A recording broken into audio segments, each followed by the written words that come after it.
right now, somewhere, someone who started when you started is quitting. They do not know they are quitting yet. They are calling it a break. They are calling it a pivot. They are calling it clarity. In 6 months, they will call it the right decision. In 3 years, they will call it the biggest regret of their life. And you, if you stay, will walk right past them. And neither of you will know it happened. Let that sit for a second. Welcome to Oculus of the Wise. If you made it past that opening, this video is for you, specifically you, not because you are chosen, because the chair you are currently sitting in is a recognizable chair, and I know exactly who sits in it. The creator 300 posts deep at 100 views per post. The student halfway through a degree that still feels a decade away from a career. The writer 50,000 words into a novel nobody has asked to read. The athlete 2 years into a skill a 6-year-old could still beat them at. The founder shipping version 7 of something making $3 a month. The saver grinding toward a number that still feels insulting. The one who stopped telling people about the project because explaining it one more time became its own form of humiliation. If any of those seats is your seat, stay. Here is what the productivity industry will not tell you. The worst part of the grind is not the work. It is the hours between the sessions. The quiet voice that shows up at 11 at night and asks with real concern whether this is actually going anywhere. That voice is not lying, it is also not right. It is just untrained, and nobody has sat down to walk it through what is actually happening underneath the visible surface. That is what the next 20 minutes are for, not motivation. Motivation is what you are running out of, which is why you are here, mechanics. The actual physics of what is being built in the period that feels flat, so that the next time the 11 p.m. voice asks how much longer, you have a real answer instead of a vibe. One ask up front and one only. If any section lands, hit like at the end. It puts this video in front of the next person in your chair, and those people are statistically 15 minutes from closing their laptop for the last time. Your tap is the difference between them finding this before or after that decision. No rituals, no numerology, just the algorithm doing its job because you helped it. Let us go. Number 1. Nobody claps in the root room. The work that gets you there happens in a room. Nobody is watching. That is not a motivational cliché. That is a structural fact about how results are actually built. Everyone wants the part of effort that comes with applause. The training montage, the announcement post, the nod from somebody who matters. But the work that produces results happens in the hour before anyone is awake, in the repetition that looks identical to yesterday's, in the decision to stay 45 more minutes when closing the laptop would feel equally productive in the moment. Bamboo does nothing visible for 4 years. Then, in a single season, it shoots 90 feet into the air. The growth was not absent during those 4 years. It was underground, building a root system large enough to carry 90 feet of vertical height in one season. You are not stalled, you are in the root phase. Everyone who built anything big spent years in this room. Most quit in it.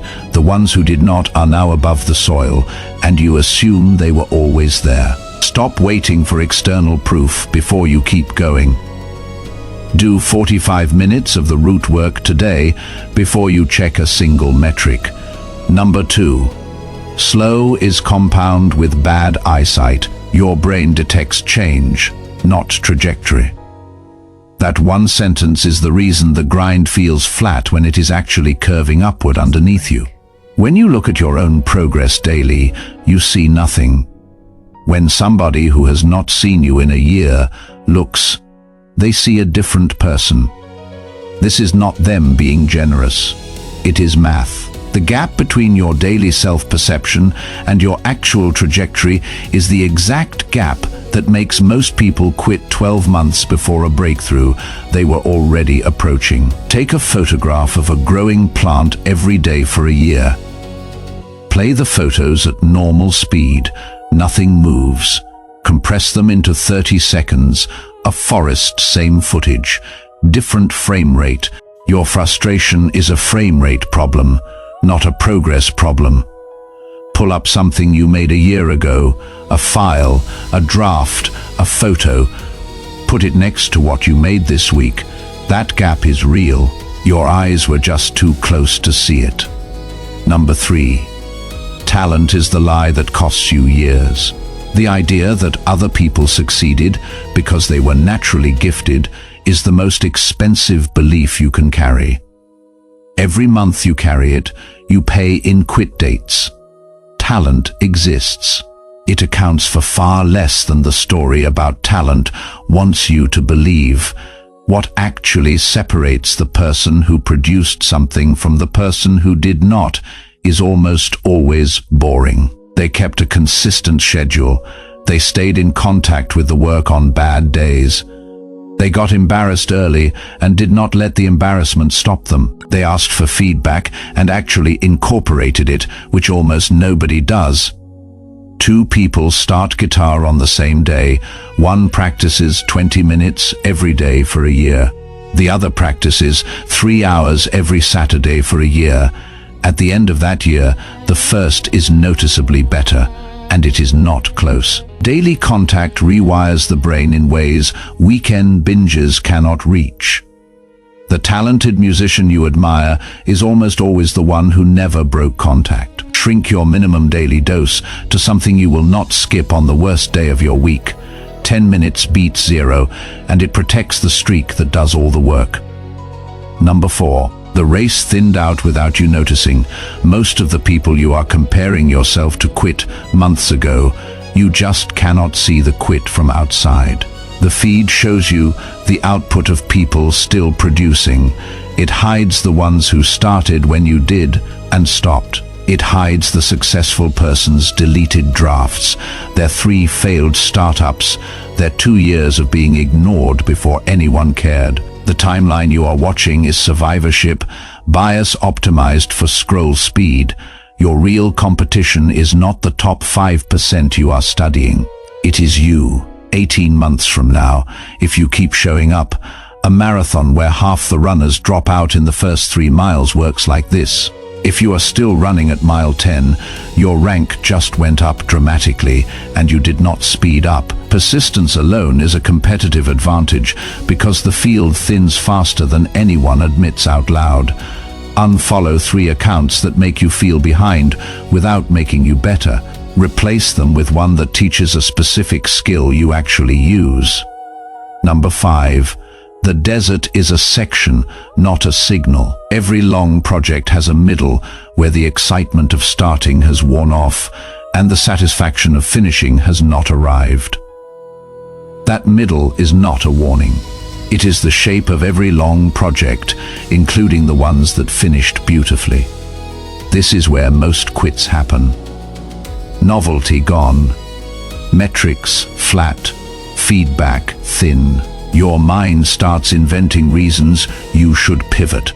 None of those reasons are new. They are the standard middle zone reasons that visit everyone, and they visit because the middle is boring, not because the project is wrong. Crossing a desert works like this. Mile 1 feels like adventure. The final mile feels like triumph. Miles 8 through 15 feel like the desert. Nothing changes. The sand does not care whether you are impressed. The only variable is whether you keep walking. The desert is not a verdict on your route. It is a section of it. Name where you are out loud. Write it down. I am in the boring middle of X. Labeling the section takes 40% of its weight off your back, and you did not even have to move any weight to do it. Number 6. Future you is built in the dark. The version of you that walks into next year is being assembled right now in the sessions where motivation is dead and showing up is a decision rather than a feeling. Motivation is a terrible input. It shows up on good days and disappears on exactly the days you need it most. What you want to build is not motivation, it is infrastructure, calendar slots, environments, equipment, rituals that run when you feel nothing. The goal is to make your best work possible on your worst day, because your worst days will outnumber your good ones across any long build, and the math does not care about your mood. A surgeon does not walk into an operating room when they feel inspired. They walk in because the operation is at 8. The precision is built into the routine. The professionalism runs the system. The feelings are optional. Put the next 3 sessions on your calendar. Specific start time. Specific output goal, not intention. Time plus output. Quick, honest pause. If you made it this far, you are not casual about this topic. You are somebody in the middle of something, and you came here to stay in it a little longer. That is rare. Most people looking for this kind of content are looking for a reason to stop. You are looking for a reason to continue. That is the only difference that matters for where you are going in the next 2 years. Here is what I am going to ask. Once clean, if any of the first 6 landed, hit like. It pushes this video to the next person in your chair, and those people are often 15 minutes from deciding to quit and do not know it yet. Your tap is not a spiritual signal. It is the thing that determines whether the algorithm shows this to them before or after they close the laptop for good. The next 6 cover the outside half of this. The part where your work stops being purely internal and starts touching other people. Most advice on that half is marketing content in disguise. The next 6 are not. If you want them, stay and subscribe to Oculus of the Wise while you are here. So the next video in this line finds you automatically instead of disappearing into the feed. No pressure to stay. The first 6 are a complete unit. But the external half is where most people who made it through the internal half still stall, and the reason is not what the productivity industry will tell you. Let us keep going. Number 7, motivation is weather. You need climate. A system is any rule you set that removes a decision from your future self. That one sentence, internalized, is the difference between building something over 2 years and abandoning it in 8 months.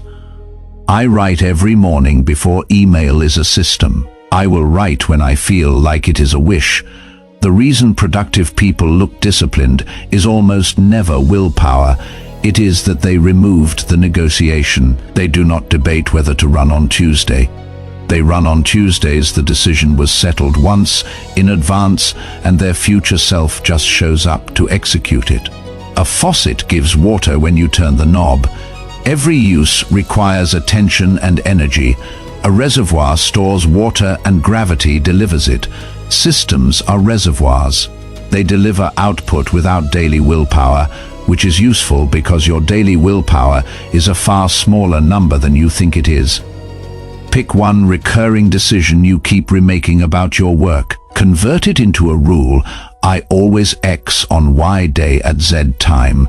Write it where you will see it tomorrow morning. Number 8.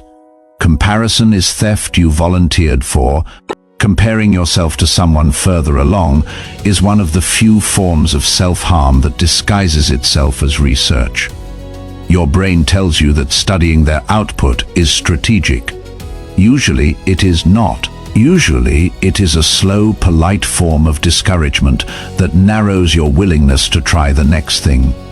The cure is not to stop looking at them. It is to look at them with one specific question. What did they do in year 1 that I could do in year 1? Not year 7. Year 1, watching an Olympic swimmer will not teach you to swim. Nothing in that race teaches you how to kick. What teaches you is the drill. A coach gives a beginner Find the beginner drills of the people you admire, not their finals. Their finals are art. Their drills are the instruction.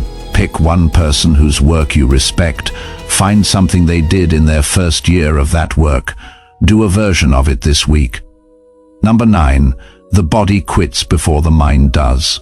Low-grade physical resistance shows up as mysterious avoidance. You sit down to work and suddenly need water, a snack, to check one thing, to clean a drawer. That is not laziness. It is a body running on the wrong fuel, sabotaging a session it could have finished cleanly on different inputs. The people you admire usually look disciplined in output, but are actually disciplined in inputs. Sleep, water, walks, food that does not crash them. These are not wellness accessories. They are the base layer. Every other system wobbles on a weak base. A phone stuck at 6% runs every app poorly. The owner thinks the phone is broken. The phone is fine. It is starved. Most people in a creative slump are not blocked. They are depleted, and they are trying to solve a fuel problem with a productivity hack. Audit your sleep and water from the last 7 days honestly. If either is chronically low, fix that this week before you try anything else. Number 10. Work is a lighthouse. Networking is a flashlight. You do not need to network. You need to produce things that are easy to share. Network forms around good work faster than good work forms around networking. Hours you would spend meeting important people are almost always better spent making the thing that would cause important people to want to meet you. This is counterintuitive because networking feels like action and quiet production feels like nothing. But the math, across any 2-year window, always favors the person who built something specific and findable over the person who had a lot of coffees. A lighthouse and somebody walking door to door with a flashlight are both trying to be seen. Only one of them works while its owner sleeps. Your work, once it exists in a form other people can share, is a lighthouse. It reaches people you will never meet. Instead of sending that networking message tonight, spend 45 minutes improving one piece of work until it is shareable. The message can wait until next week. Next week you will have something attached. Number 11. The rejection you fear is imaginary. The fear of shipping, of posting, of submitting, of showing your work to anyone is almost always fear of a specific imagined rejection from a specific imagined audience. The audience is rarely real. The rejection is rarely what actually happens.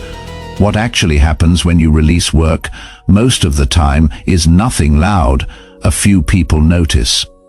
Most scroll past. A small number engage thoughtfully. A very small number give you useful feedback. The catastrophic response you fear occurs in maybe one release out of 100, and when it does occur, it is survivable and usually instructive. The only thing guaranteed by not releasing is that you learn nothing about how your work actually lands in the real world, which means your next piece is built on the same guesses as the last one. An archer who draws the bow for a year but never releases the arrow is getting stronger. They are not getting better at archery. Archery is in the release. The work is in the ship. Find one thing that is 90% done and that you are waiting to polish further before releasing. Ship the 90% version this week.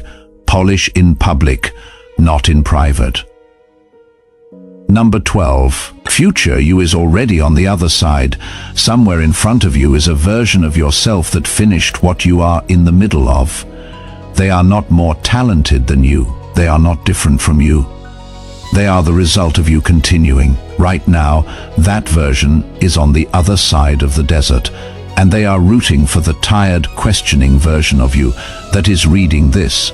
Everything you are doing during this invisible period is being logged in a way you cannot see yet.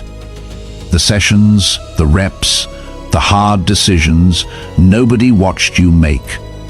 These compound into a person. That person is reachable, but only on the path of not quitting the boring middle. If you handed today's work to the version of you 1 year from now, what would they want you to have done? Probably not more. Probably just what was scheduled, done cleanly without drama. The finish line is not one giant act. It is 1,000 clean sessions. You have already done some of them. You can do today's somewhere right now. The person who started when you started is closing the laptop for the last time and calling it clarity. You still have a choice that they no longer have. Take it. Do the next session. That is the only ending this video needs. If this landed, hit like before you go. It is the most direct thing you can do to get this in front of the next person who is about to quit and does not know it yet. Subscribe to Oculus of the Wise, and the next video in this series finds you without you having to search for it. And if one section hit harder than the others, drop that number in the comments. It tells me what is landing for people in the middle of real work, and it tells the next viewer that somebody in their chair found something useful here. Stop reading advice. Go do the session. This is only the beginning.